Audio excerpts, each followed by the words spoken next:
we've had several viewers writing about perseveration, and it seems like it's one of those things that some of our kids participate in. Maybe we should start with a definition of what perseveration and perseverative behavior, and believe me, that's a mouthful, is.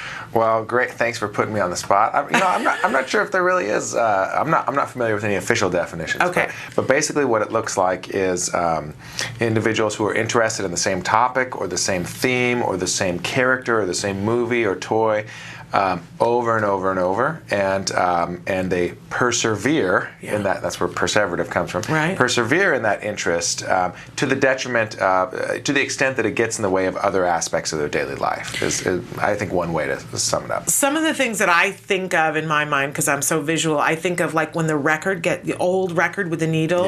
Yeah. It's not the best reference for those of you who are younger, but a record could get stuck in one groove and play over and over again.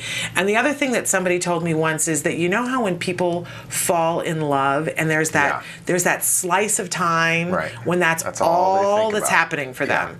That sometimes our kids, it's like that sort of, it's all about whatever this thing is. Exactly. Which is also like being stuck, but they don't move out of it later on. So I think that what I'm hearing from a lot of parents, and I've experienced this myself, is that you look at that and it's frustrating. Right. It bugs you on a level that isn't human, right?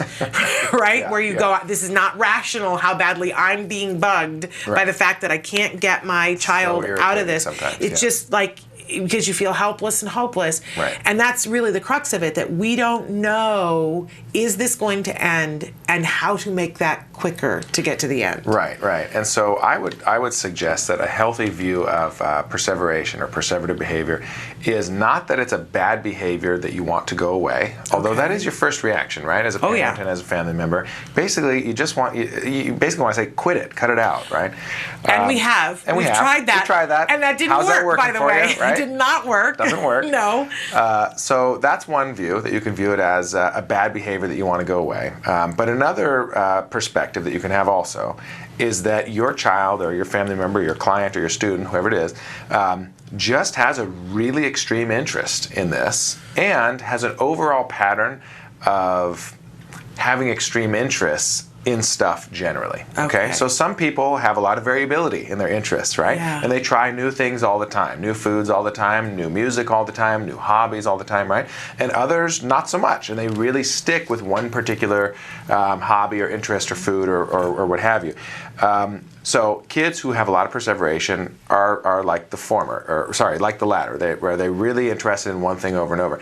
Now, in some ways, that's a strength. I mean, most people who are really high-level performers in whatever they do, whether it's a star athlete, a star computer programmer, a star musician, they don't do a lot of different stuff. They do that one thing, and they do it to the extreme, and they do it perfectly, almost. They become masters, right? So let's just be reasonable here and take out the value judgments for a second and sit back and say, well, maybe my kid's kind of a master at loving Thomas the Train or whatever it is, okay?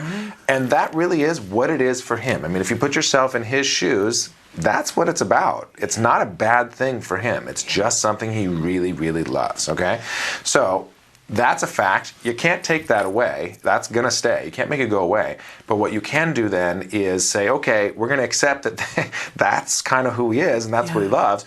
And, not but, and we're going to provide him with tools to do other things too, so that one love or that one perseveration doesn't interfere with everything else in his life.